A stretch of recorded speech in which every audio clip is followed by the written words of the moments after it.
जय श्री हरि। आइए सुनते हैं जया एकादशी व्रत कथा। धर्मराज युधिष्ठिर बोले कि हे भगवान, आपने माघ के कृष्ण पक्ष की शटीला एकादशी का अत्यंत सुंदर वर्णन किया। आप सब देज,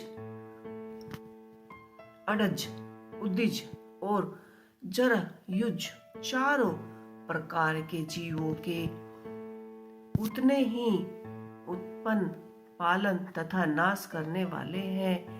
आप कृपया करके माघ शुक्ल एकादशी का वर्णन कीजिए।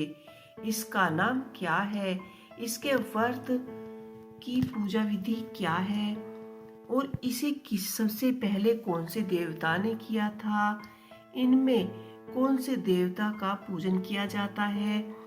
श्री कृष्ण कहने लगे कि हे राजन, एक एकादशी का नाम इस एकादशी का नाम जया एकादशी है। इसका व्रत करने से मनुष्य ब्राह्मण हत्या पापों से छूटकर मोक्ष को प्राप्त होता है तथा इसके प्रभाव से भूत पिशाच आदि योनियों से मुक्ति हो जाती है। इस व्रत को विधि पूर्वक करना चाहिए। अब मैं तुमसे पद्म पुराण में वर्णित इसकी महिमा की एक कथा सुनाता हूँ। देवराज इंद्र स्वर्ग में राज्य करते थे और अन्य सब देवगण सुख पूर्वक स्वर्ग में रहते थे। एक समय इंद्र अपनी इच्छा अनुसार नंदनवन में अप्सराओं के साथ विरह कर रहे थे और गर्वर्धन गान कर रहे थे। उन गंधाओं में प्रसिद्ध पुष्पदंत तथा उनकी कन्या पुष्पवती और चित्रसेन तथा उसकी स्त्री मालिनी भी उपस्थित थी।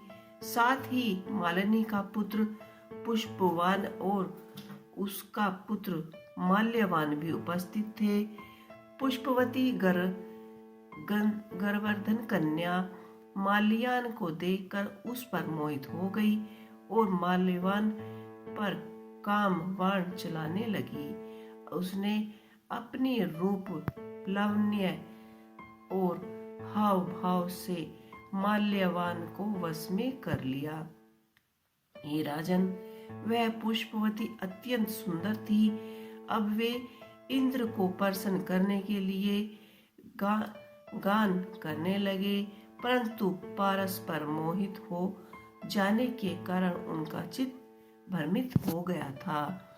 इनके ठीक प्रकार न गाने तथा स्वर्ग ताल ठीक नहीं होने से इंद्र उनके प्रेम को समझ गए और उन्होंने उसमें अपना अपमान समझकर उनको श्राप दे दिया। इंद्र ने कहा कि हे मूर्ख, तुमने मेरी आज्ञा का उल्लंघन किया है, इसलिए तुम पर धिक्कार है। अब तुम दोनों स्त्री पुरुष के रूप में मृत्यु लोक में जाकर पिशाच रूप धारण करो और अपने कर्मों का फल भोगो। इंद्र का ऐसा श्राप सुनकर वे अत्यंत दुखी हुए और हिमालय पर्वत पर दुखी पूर्वक अपना जीवन व्यतीत करने लगे। उन्हें गंध, रस तथा सर्प आदि का कुछ भी ज्ञान नहीं था। वहां उनको महान दुख मिल रहे थे।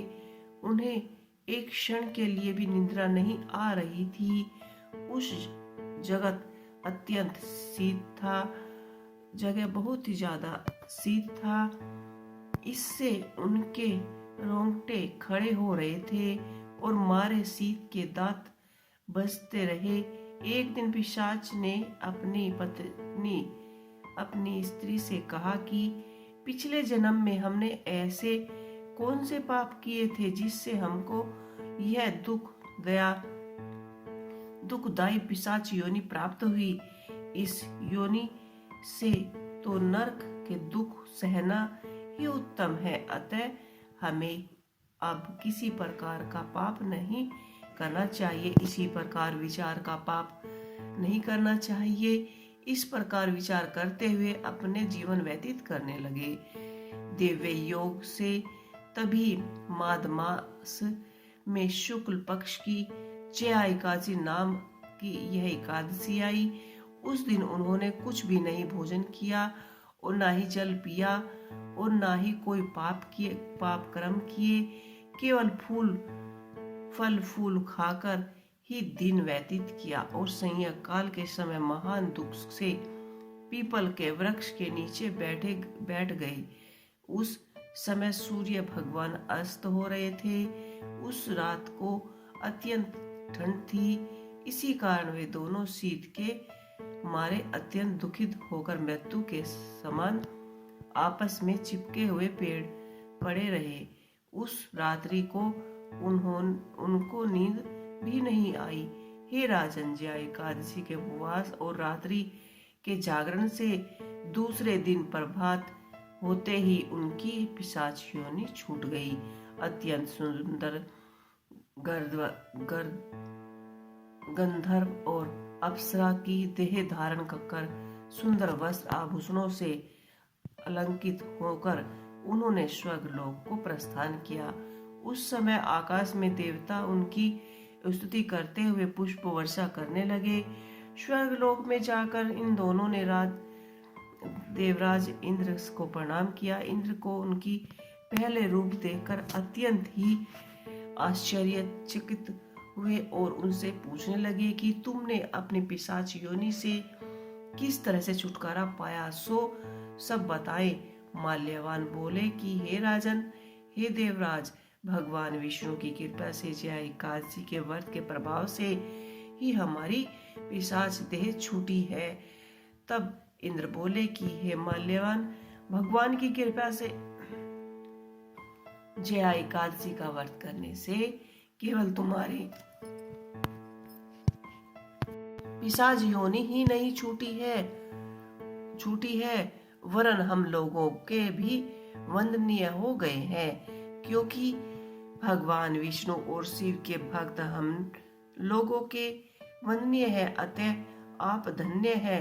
आप पुष्पवती के साथ जाकर विवाह करो। श्री कृष्ण कहने लगे कि हे राजन युधिष्ठिर, इस जया एकादशी के व्रत से बुरी योनि छूट जाती है और जिस मनुष्य ने इस एकादशी का व्रत किया है उसने मानो सब यज्ञ जप दान आदि कर लिए। जो मनुष्य जया एकादशी का व्रत करता है वे अवश्य ही हजारों वर्ष तक स्वर्ग में वास करता है। जय श्री हरि।